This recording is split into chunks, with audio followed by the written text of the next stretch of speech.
Hello there, Neil here. Today I'm going to talk about severe allergic reaction or anaphylaxis.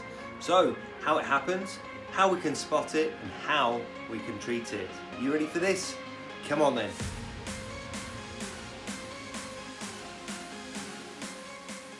Okay guys, I don't want to alarm anyone, but we're under attack constantly.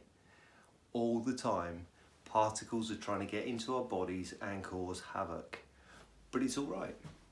Because normally what happens is these sneaky particles that have got in to cause damage are dealt with inside the body. We've got our own little self-defense mechanism, which is really good news, isn't it? So the self-defense mechanism is known as histamine. I think you might have heard of it.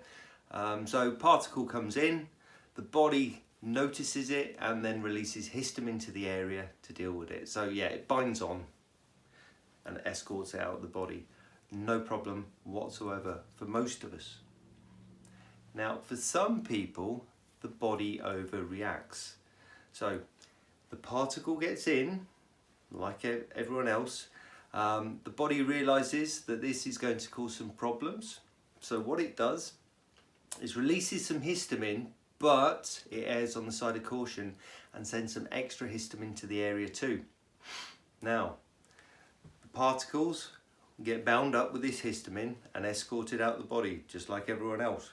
But because of the extra histamine produced, what that does, because it's got nothing else to attack, it'll start to attack normal healthy tissue.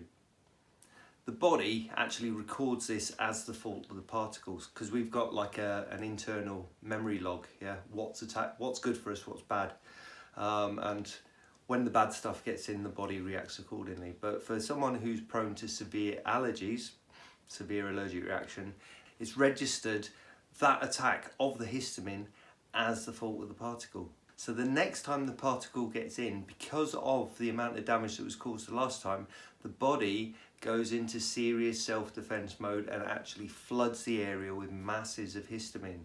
Same thing happens though, particles actually dealt with and kicked out, and it's the histamine that's causing the problem. And you can quite literally see someone who is having a severe allergic reaction. Let's say, for example, I've got some, common one, peanut oil.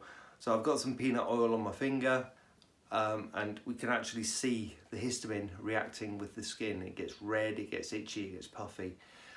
So when that starts to happen, more and more histamine floods into the area, and you can quite literally track a rash.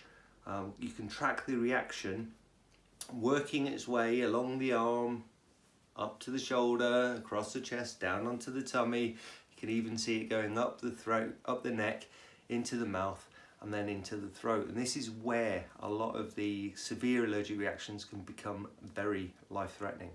How do we know somebody is going into severe allergic reaction? Well, the area that they're in, because there's certain things that will set people off, isn't there? We've got a lot of food-based stuff, so common ones, peanuts I've just mentioned, milk, lactose, gluten, egg. It's just a big, huge, long list for some people. We've also got things like latex. We've got medication, so really classic examples, penicillin. A lot of people have bad reactions to penicillin. Morphine's another one. Okay, so depending on the situation, we could actually ask them if they've had anything that they shouldn't have, and they may be able to tell you. But outward signs, yeah, as in the way they're presenting, you might see this itchy, angry rash, the big raised welts or wheals. You may also see the puffiness of the eyes, the swelling of the lips, the tongue swelling up and pretty much hanging out of the mouth. A raspiness in their voice, difficulty in breathing. They could even be getting really unwell and start to sort of become more and more drowsy or not as interactive with you. Okay, so these are all classic signs and symptoms of severe allergic reaction. So what are we going to do? Right, well, first things first, doesn't matter if they've got one of those pens or not. The first thing we have to do for someone who we think is having a severe allergic reaction is call the emergency services. Okay, first and foremost, no ifs, no buts, no maybes, because severe anaphylaxis or severe allergic reaction or anaphylaxis can just spiral out of control really, really quickly. So we need to make sure we've got the emergency services en route to us. The next thing we need to do is help them to sit down or lie down. We may have to locate where they've put their allergy pen, or there are some brand names out there, so Epipen, Epipen, Jext, whatever it is that they need, we might have to help them find it, particularly if they're struggling to feel through the fingers and they can hardly see through their eyes. What we then need to do is assist them to administer the Epipen. Now, I say assist them because realistically speaking, we're not allowed to administer unless we're qualified. Okay, but I'll show you the workings of an Epipen just so you can understand how we could assist them. Okay, so once they've had the pen, really important, write down the time or remember the time that they took their pen. Okay, and we have to keep an eye on the watch, a bit of timekeeping, just to see how they're doing, see if it's slowing the reaction down or not. After 5 minutes, if they need it and if it's available, some people sometimes carry 2 pens, we can get them to take the second pen. So we have to log the time, as I say, and after 5 minutes, we can, if they've got another pen, we can get it out of the bag for them and help them set it up or whatever. Okay, so that's the action plan. So what I'll do now is show you the basics of epinephrine or the Epipen administration. As I said, the pens come in all sorts of different brand names, different types, but they all pretty much work exactly the same. I've got a training pen with me, so it's not a real live needle, but it just gives you the understanding of how the pen actually works. It's a little bit tatty because it's had some outings. Plenty of people have been learning about anaphylaxis with me. So the pen itself, right, it's a single shot fire and forget kind of thing, so it's one use only. Okay, it can't be recycled or anything. Now it's basically a big huge spring which is attached to a plunger which has got this vial of epinephrine in, which is an adrenaline that helps people counteract the anaphylaxis, and it's attached to a needle, right? It's not that big, it's quite a large needle though. So yeah, good rule of thumb, the needle always comes out the pointy end. Can you see that? It's a pointy bit, right? Actually in this model, the orange bit is like a trigger release mechanism. So when that gets slammed against the casualty, against the person, it actually releases the mechanism which fires that plunger and the needle into the casualty. Okay, but in its current state, it's quite safe, not 100%. Okay, so the pens all need a method of loading it or arming it, and it's always a flat side. So what you have to do is take off the safety cap, and that is it, locked and loaded, ready to go. Okay, now they do have to inject it in a certain place, so I'll do a little cutaway into that. The target area is always the back upper thigh. So what they have to do is line up the Epipen on their thigh.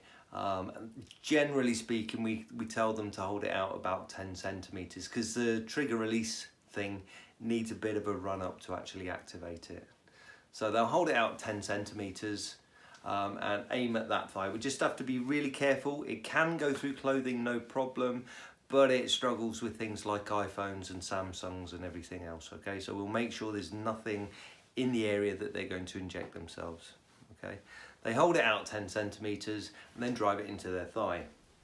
Ooh. What they then have to do is leave the needle in for a count. Now, depending on the pen, it could be a 5-second count or a 10-second count, but we generalize and say 10 seconds. So hold it out for 10 centimeters, drive it in and hold it for 10 seconds.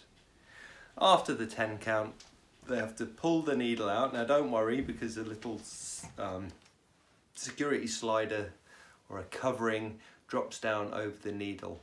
I would tell you to be careful because it is somebody else's sharp, so we're not going to touch the Epipen or whichever injection method they've used. Because it's somebody else's sharp, we're not allowed to touch it, and we'll just make sure it's placed away from us, and we'll encourage the emergency services to take it away with them, as well as the casualty. So after they pulled the needle out, what they have to do is rub their thigh for 10 seconds.